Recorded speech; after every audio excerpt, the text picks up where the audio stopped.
Assalamualaikum warahmatullahi wabarakatuh.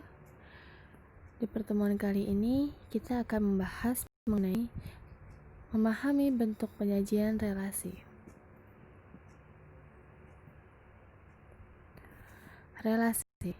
Relasi adalah aturan yang menghubungkan anggota pada suatu himpunan dengan anggota himpunan lainnya.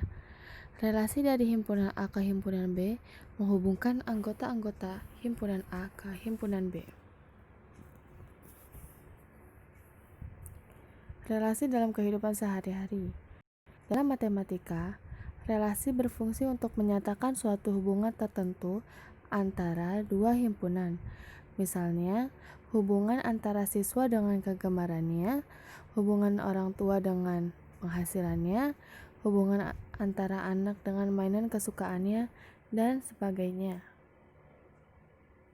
Sifat relasi.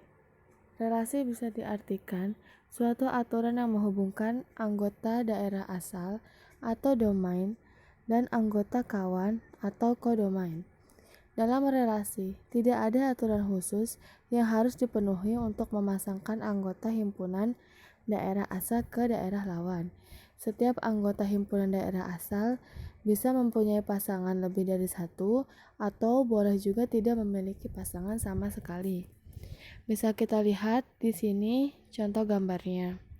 Yang ini namanya domain atau daerah asal, dan ini adalah kodomain atau daerah kawan. Nah, dari domain ini anggota-anggotanya itu bisa saja dia memiliki pasangan yang lebih dari satu atau tidak memiliki sama sekali. Nah, dia untuk hasilnya, misalnya contohnya di sini anggota domain itu memiliki pasangan di kodomainnya. Nah, namanya itu ring atau daerah hasil. Relasi dua buah himpunan dapat dinyatakan dengan 3 cara. Yang pertama dengan diagram panah, yang kedua dengan diagram Kartesius, dan pasangan berurutan. Untuk diagram panah itu polanya seperti ini. Jadi dari yang tadi domainnya dipasangkan dengan kodomainnya membentuk panah, dipanahkan pasangan-pasangannya. Dan untuk diagram Kartesius itu seperti ini. Dalam diagram Kartesius, anggota himpunan A terletak pada sumbu X ini, sedangkan anggota himpunan B terletak pada sumbu Y. Relasinya yang menghubungkan antara himpunan A dan himpunan B itu titik-titik ini. Titik-titik itu. Dan pasangan berurutan. Cara penulisannya itu himpunan pertama ditulis, ini himpunan A ditulis pertama, sedangkan himpunan B ditulis yang kedua. Seterusnya juga seperti itu. Sekarang ke contoh soal. Dari permasalahan pada tabel di samping dapat dinyatakan dengan panah, diagram Kartesius, dan himpunan pasangan berurutan. Soalnya ini. Abdul menyukai pelajaran matematika dan IPA. Budi, IPA, IPS, dan kesenian. Chandra, olahraga dan keterampilan. Dini, kesenian dan bahasa Inggris. Dan Elok, matematika, IPA, dan keterampilan. Pertama kita ke cara untuk diagram panah. Yang pertama harus dilakukan, pertama kita buat dulu himpunan A-nya, yaitu Abdul, Budi, Chandra, Dini, dan Elok. Dan ini himpunan B-nya yaitu matematika, IPA, IPS, bahasa Inggris, kesenian, keterampilan, dan olahraga. Sekarang kita panah-panahkan mana yang digemari oleh Abdul. Pertama, Abdul ini menyukai pelajaran matematika dan IPA, maka kita akan menggarisnya dan memberi panah untuk pelajaran yang disukai Abdul, yaitu matematika dan IPA. Begitu pula dengan Budi suka pelajaran IPA, IPS, dan kesenian, maka dipanahkanlah kepada IPA, IPS, dan kesenian. Dan Chandra menyukai keterampilan dan olahraga, maka dipanahkan dengan keterampilan dan olahraga. Dan Dini menyukai bahasa Inggris dan kesenian, maka dipanahkan dengan bahasa Inggris dan kesenian. Begitu pula dengan Elok yang menyukai matematika, IPA, dan keterampilan. Selanjutnya diagram Cartesius. Sama seperti tadi, kita menyocokkan apa yang digemari dengan dari himpunan A ini. Tetapi di sini kita bikin diagramnya dulu. Seperti yang pernah kita bahas di minggu kemarin ya, ini hampir sama. Cuma di sini kita pasang-pasangkan. Misalnya ini himpunan A-nya Abdul, Budi, Chandra, Dini, dan Elok. Di sini kita tulis juga himpunan B-nya. Yang pertama kan Abdul tadi sukanya matematika dan IPA, maka dititikin matematika IPA.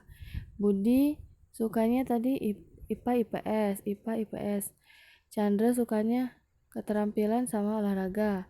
Dini sukanya bahasa Inggris dan kesenian. Elok sukanya matematika, IPA, dan keterampilan. Seperti itu. Selanjutnya yaitu dengan himpunan pasangan berurutan. Nah, kalau ini cukup dipasang-pasangkan saja tanpa harus digambar. Misalnya, Abdul menyukai matematika. Pertamanya di awal dengan kurung kerawal ya. Baru seperti ini, ditulis kurung biasa. Abdul, matematika, tutup kurung, Abdul, IPA, tutup kurung, dan seterusnya sampai dengan terakhir. Semuanya dituliskan ya. Jelaskan ya. Sekarang kita berdiskusi. Bisa kalian amati gambarnya seperti ini. Diagram panah seperti ini, dan ini himpunan pasangan berurutannya. 1 dan A, 2 dan A, 3 dan A, 4 dan A. Semuanya ada di A ya. Ini himpunan pasangannya seperti ini. Dan ini 1 di C, 1 di B, 1 di A nih.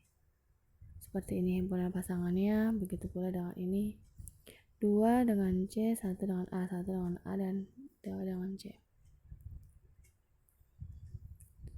Lanjut lagi di sini 3 dengan B, 3 dengan C, dan 4 dengan C. Penulisannya seperti ini himpunan pasangannya.